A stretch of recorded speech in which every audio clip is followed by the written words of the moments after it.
Welcome back to the channel. My name is Sherelle, and in this video, I'm going to share some helpful tips for navigating the Tokyo metro system.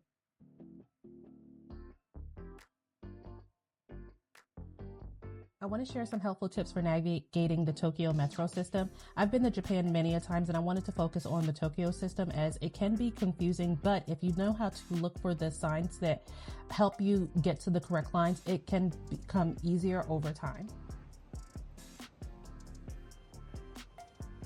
One thing I do like is that the lines are labeled in multiple places. Now you can go via your app and locate what line you want to be on, but everything is located on the ground, so you can just follow the lines to where you need to go, as well as the signs that point to the arrows of where you're going to. I try to stay on hotel lines that have transfer points, so I can walk to a specific line if I need to. This will be very helpful if you are a first-time traveler to Japan, because paying attention to what line you're on, what hotel line you're on, can be very helpful regarding your time, so you don't have to worry about transfers.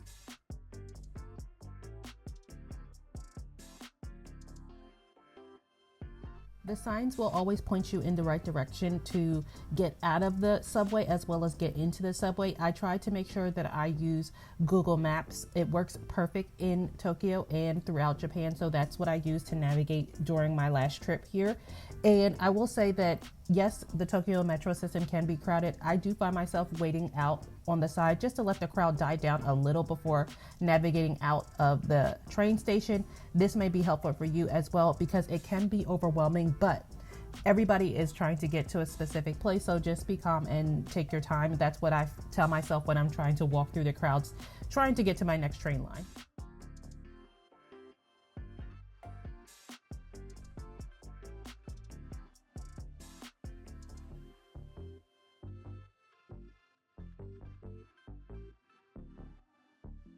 During our last trip to Japan, we stayed in the Shibuya area, which I would recommend for first-time travelers, as this was my first time staying in this area. It is very travel friendly because multiple train lines connect through this area. So if you are looking to do tourist location things, you can definitely stay in the Shibuya area. I took the Ginza line directly to Sensoji Temple. I did not have to transfer. There, everything is always labeled, so do pay attention. I followed the signs and was able to get on the train system with no problem and get to the temple.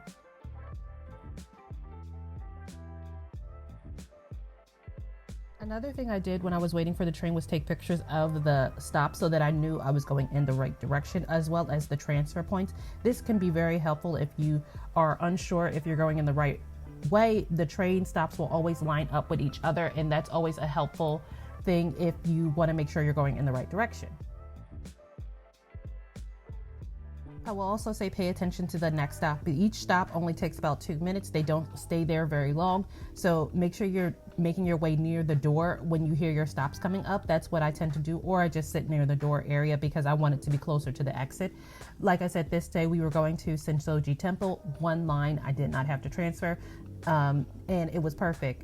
Sensoji Temple was crowded, but I had a great time.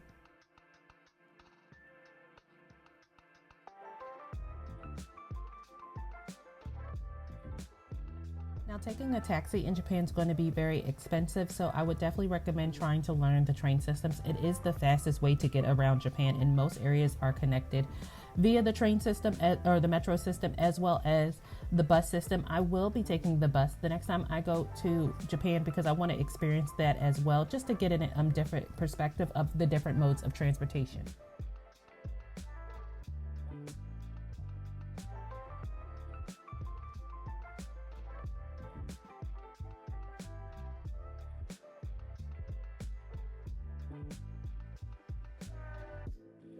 Let me know in the comment section below if you are planning a trip to Japan. I would love to hear from you, as I am planning another trip and we'll be venturing out to some new areas. So let me know if you've been to other areas outside of Tokyo so that I can add them to my list.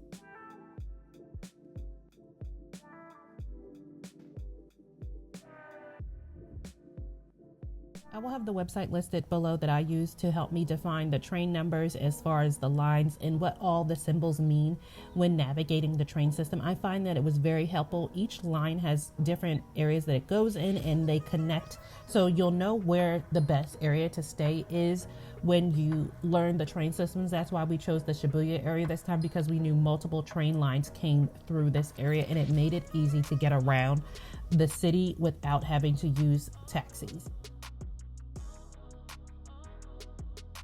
I have stayed near the Marunouchi line a few times, and it's a great line to stay on if you are going to Japan the first time. Everything will be labeled, and it has a lot of great tourist locations on this line, so I would definitely recommend this line if you are looking to travel your first time. But like I said, everything is pretty much labeled. Always ask the information desk if you need help. They're there to help you, and most of the time they'll walk with you to the line so that you're going in the right direction.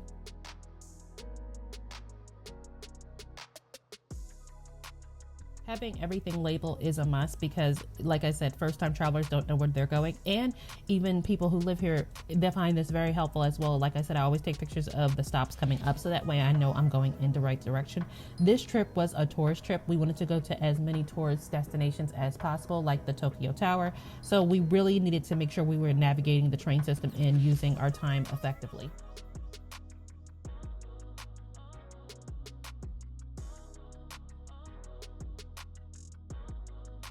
Seeing the Tokyo Tower was one of my favorite things during my last trip because we had never seen it before.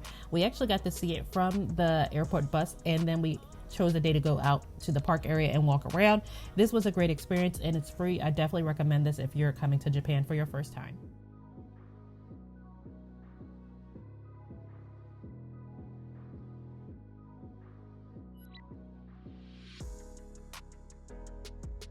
Also need an iCoca card or Suica card on your phone, or a physical card to navigate the train system and bus systems. I've had one since my first trip to Japan, so I just keep reusing that one. I will be progressing myself to the app, as Japan just now added the app so that you can have your card on your phone, which is amazing, so you don't have to worry about losing that card.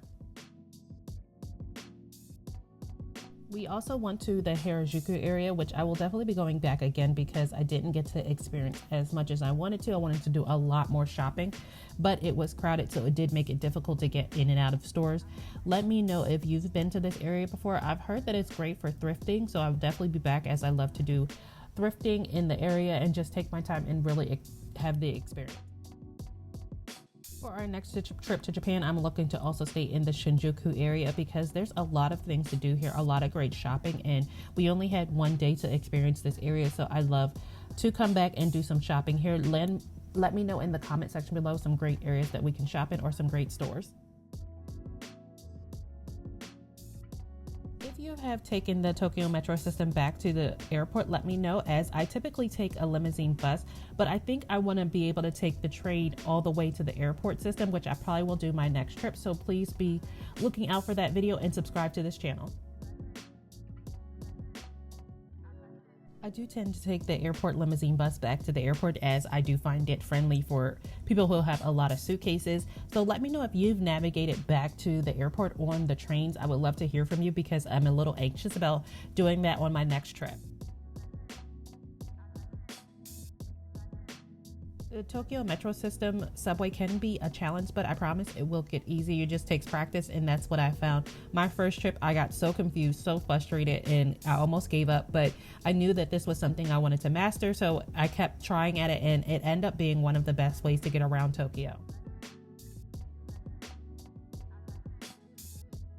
I hope you enjoyed some helpful tips for navigating the Tokyo subway metro system. If you have, please consider subscribing to our channel. It helps us grow here on YouTube. Like and share this video with a friend, and we hope to see you in our next Tokyo video. We have more travel content coming your way.